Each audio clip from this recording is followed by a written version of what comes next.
जो गुप्त नवरात्रि 2026 में कब पड़ने वाला है। ऐसे 4 नवरात्रि साल में पड़ते हैं, जिसमें से 2 गुप्त बताए गए हैं कर सकते हैं, परंतु मुख्यतः जो व्यक्ति साधक हैं, जो अगर कभी पूजा साल भर में नहीं कर पाते हैं, उनके लिए समय नहीं रह पाता है कि हम प्रत्येक समय साधना कर सकें, तो उसके लिए सबसे उत्तम समय बताया गया गुप्त नवरात्रि। एक दूसरा गुप्त नवरात्रि जो होते हैं वो आषाढ़ में होते हैं, जिस समय माँ कामाख्या का भी विशेष पूजन किया जाता है। अम्बुवाची मेला भी उसी समय लगाया जाता है। जो मुझसे दीक्षा लेना चाहता है जो भी व्यक्ति, उसके लिए आपको बहुत सारे प्रोटोकॉल हैं, उसको निभाना पड़ेगा। अगर आप उस चीज को करने में आप संभव है तो आप बिल्कुल माँ की दीक्षा आप मुझसे प्रारंभ कर सकते हैं लेकर के। परंतु एक जय कामरूप जय कामाख्या, मैं बात करने वाला हूं 2026 गुप्त नवरात्रि, जो गुप्त नवरात्रि 2026 में कब पड़ने वाले हैं। क्योंकि साल में ना 2 नवरात्रियां होती हैं, जिसमें देवी की विशेष पूजा व साधना किया जाता है। 4 नवरात्रि साल में होते हैं, जो सभी को पता है। उसमें से 2 नवरात्रि जिसको गुप्त बताया गया है। गुप्त नवरात्रि में लोग गुप्त प्रकार की साधनाएं करते हैं। 2026 में ये कब पड़ने वाली है, कभी दिसंबर में भी पड़ते हैं, कभी आपके जनवरी में पड़ते हैं। 2026 का पहला गुप्त नवरात्रि कब पड़ने वाला है, आज मैं इस वीडियो के माध्यम से बताने वाला हूं कि 2026 में गुप्त नवरात्रि में किस प्रकार की अगर हम साधना भी करना चाहें या किसी भी चीज की विशेष अगर हमको करना है तो किस प्रकार से करें। क्योंकि गुप्त नवरात्रि जो होता है वो बहुत बड़ा दिन माना गया है, साधकों के लिए वरदान से कम नहीं है। किसी भी प्रकार की सिद्धि हम 9 दिनों में पा सकते हैं। 19 तारीख से यानी कि 19 जनवरी से साल का पहला गुप्त नवरात्रि पड़ने वाला है। 2026 का पहला गुप्त नवरात्रि 19 तारीख को पड़ने वाला है,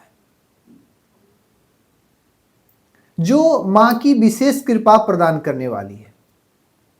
इस नवरात्रि में किसी भी प्रकार की सिद्धि अगर आप चाहते हैं तो 9 दिनों में आप पा सकते हैं। ऐसे 4 नवरात्रि साल में पड़ते हैं, जिसमें से 2 गुप्त बताया गया है और 2 सभी के लिए। तो 2 सभी के लिए तो उसमें पूजा अर्चना मां की कर सकते हैं, परंतु मुख्यतः जो व्यक्ति साधक हैं, जो अगर कभी पूजा पाठ नहीं करना चाहते हैं, साल भर में नहीं कर पाते हैं, उनके लिए समय नहीं रह पाता है कि हम प्रत्येक समय साधना कर सके, तो उसके लिए सबसे उत्तम समय बताया गया गुप्त नवरात्रि। आप गुप्त नवरात्रि में मां को प्रसन्न कर सकते हैं। मां की जल्दी अगर आपको सिद्धि प्राप्त करनी है तो गुप्त नवरात्रि आपके लिए श्रेष्ठ है। मां भगवती को प्रसन्न करने का सबसे शुभ दिवस माना गया है गुप्त नवरात्रि। किसी भी प्रकार की सिद्धि हम 9 दिनों में पा सकते हैं, साधकों के लिए वरदान है। गुप्त नवरात्रि में साल में 2 आते हैं, एक आषाढ़ में आते हैं और एक नवरात्रि जो अभी आपके जनवरी में पड़ रहे हैं, माघ में जो पड़ते हैं, ये एक गुप्त नवरात्रि हो गए। एक दूसरा गुप्त नवरात्रि जो होते हैं वो आषाढ़ में होते हैं, जिस समय मां कामाख्या का भी विशेष पूजन किया जाता है। वाची मेला भी उसी समय लगाया जाता है। तो इस गुप्त नवरात्रि अगर आप विशेष करना चाहते हैं तो सबसे पहले अपने गुरु से सानिध्य लें, और गुरु का आशीर्वाद अति आवश्यक है। बिना गुरु का किसी भी प्रकार की सिद्धि आप पा नहीं सकेंगे। तो गुरु की बिना गुरु की कृपा से किसी भी प्रकार की सिद्धि असंभव नहीं है।